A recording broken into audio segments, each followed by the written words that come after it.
au front de la bataille où la vie est récoltée sans pitié. Il existe un groupe de personnes totalement désarmées. Elles ne sont pas venues ici pour mourir, mais pour exercer leur pouvoir spécial de métamorphose en créatures mythiques.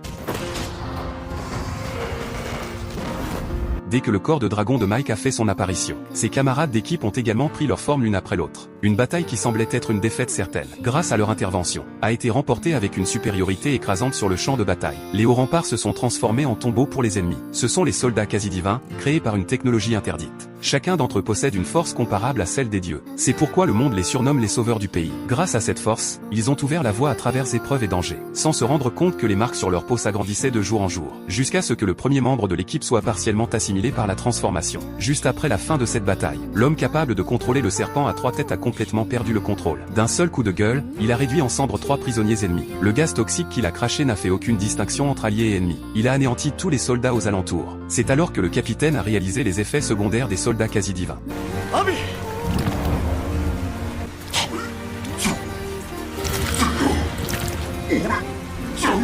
Mais l'armée ne lui a pas laissé le temps de réfléchir. Un obus a instantanément éliminé Happy, qui était hors de contrôle. Revenus à eux, les membres ont conscience de l'erreur irréparable qu'ils ont commise. Il ne pouvait pas faire face à lui-même dans cet état. Il a donc choisi de se mettre fin à ses jours. Après cet événement, tous les membres ont vu en lui leur propre destin final. Et les soldats quasi-divins, autrefois acclamés comme l'espoir du pays, venaient de connaître un effondrement moral total. Mais le capitaine Ancleur a déclaré, bien que la cause de ces pertes de contrôle reste inconnue, il n'était pas seul dans cette lutte. Et si l'un d'eux perdait à nouveau le contrôle, ce serait lui-même qui exécuterait la sentence. Ils ont continué leur offensive vers le siège de l'ennemi. Pendant les batailles qui ont suivi, de nombreux membres ont commencé à montrer des signes d'assimilation. Même le docteur Erin, qui avait développé cette technologie, n'avait trouvé aucun moyen de les sauver. Elle ne pouvait que retarder périodiquement le processus d'assimilation. Certains membres avaient même complètement pris la forme de géants, et pourtant conservaient leur conscience. Le capitaine a annoncé que demain aurait lieu la bataille finale pour attaquer la capitale ennemie. Mais aucun sourire ne brillait sur leur visage, contrairement à avant. Pour remonter le moral de toute l'armée, le capitaine a décidé d'annoncer la joyeuse nouvelle de son mariage prochain avec le docteur Erin. C'est pourquoi chacun devait rentrer vivant,